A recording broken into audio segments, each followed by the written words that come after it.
Dunia pertahanan modern punya satu tradisi yang tidak pernah berubah. Semakin keras propaganda dibunyikan, biasanya semakin besar pula rasa tidak percaya diri yang sedang disembunyikan. Dan beberapa tahun terakhir, Vietnam cukup sering muncul dengan narasi seperti itu. Mereka bangga dengan rudal pertahanan pantai VCM. Mereka menyebutnya sebagai simbol kemandirian industri pertahanan Vietnam.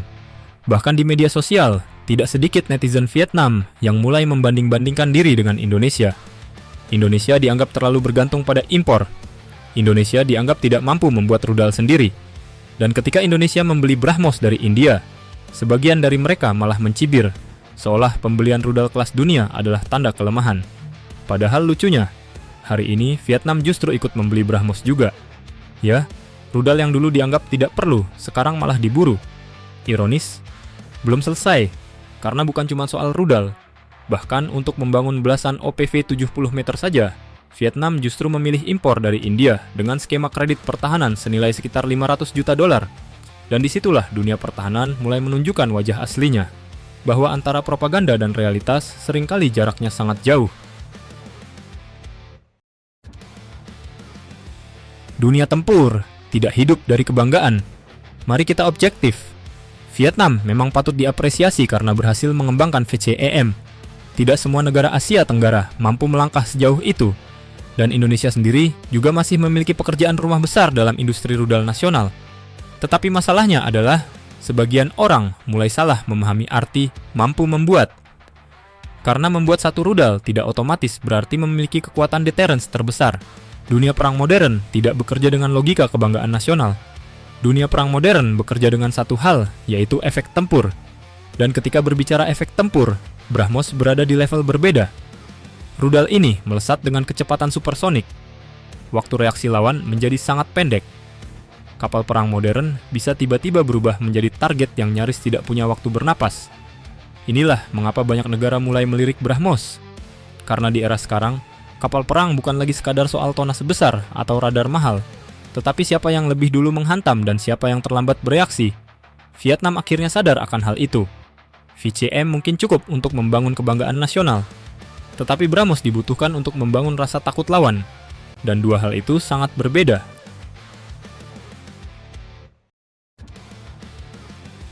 Indonesia dijelekan tapi diikuti. Ini bagian paling menariknya. Indonesia sejak awal memang mengambil jalur berbeda. Indonesia tidak sibuk berteriak paling mandiri di Asia Tenggara. Indonesia justru bergerak pragmatis. Mana yang dibutuhkan cepat, dibeli. Mana yang bisa dibangun perlahan, dipersiapkan. Karena Indonesia tampaknya memahami satu hal penting. Dalam dunia militer, kekosongan kemampuan jauh lebih berbahaya dibanding ego industri, dan langkah membeli BrahMos sebenarnya adalah manuver yang sangat realistis. Indonesia sedang membangun efek deterrence cepat, karena ancaman tidak menunggu industri lokal siap sepenuhnya. Laut Cina Selatan memanas sekarang, perlombaan rudal terjadi sekarang. Keseimbangan kawasan berubah sekarang, bukan 20 tahun lagi. Dan lucunya, Vietnam yang dulu terlihat percaya diri justru akhirnya masuk ke jalur yang sama. Mereka tetap membutuhkan BrahMos. Artinya apa? Artinya realitas lebih kuat dibanding komentar internet. Karena pada akhirnya, semua negara akan kembali pada pertanyaan sederhana. Kalau perang benar-benar terjadi besok pagi, mana yang paling siap digunakan? Dan jawaban itu seringkali sangat brutal. OPV saja masih impor. Bagian ini bahkan lebih menarik. Vietnam sering dipuji karena pertumbuhan militernya cepat. Dan memang benar, modernisasi mereka cukup agresif. Tetapi ada satu detail yang jarang dibahas. Untuk pengadaan belasan OPV 70 meter, Vietnam justru memilih impor dari India. Bahkan pembeliannya menggunakan skema kredit pertahanan dari India senilai sekitar 500 juta dolar. Ini menarik sekali, karena OPV bukan destroyer. Bukan kapal induk, bukan frigat berat dengan teknologi super kompleks. Ini kapal patroli lepas pantai. Artinya apa? Artinya di saat narasi kemandirian industri pertahanan terus digaungkan, realitasnya Vietnam sendiri masih membutuhkan dukungan luar negeri, bahkan untuk memperkuat armada patroli dasarnya. Dan ironinya, negara yang dulu sempat mencibir Indonesia karena membeli sistem luar negeri, kini justru melakukan langkah yang sama. Bedanya, Indonesia sejak awal memang terbuka dengan pendekatan pragmatis. Mana yang perlu dibeli cepat untuk menutup celah pertahanan, dibeli. Mana yang bisa dibangun bertahap di dalam negeri, dipersiapkan. Sementara Vietnam sebelumnya terlanjur membangun citra seolah mereka sudah berada di level berbeda. Padahal realitas industri pertahanan modern memang tidak sesederhana propaganda media sosial. Sementara di sisi lain, Indonesia perlahan mulai membangun rantai industri maritim yang jauh lebih kompleks.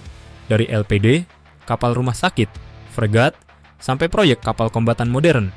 Dan memang, Indonesia belum sempurna, tetapi arah industrinya mulai terlihat. Indonesia tidak sibuk membangun ilusi, Indonesia sedang membangun kapasitas. Dan bedanya sangat tipis tetapi dampaknya besar sekali dalam jangka panjang. Dunia pertahanan tidak peduli siapa paling berisik.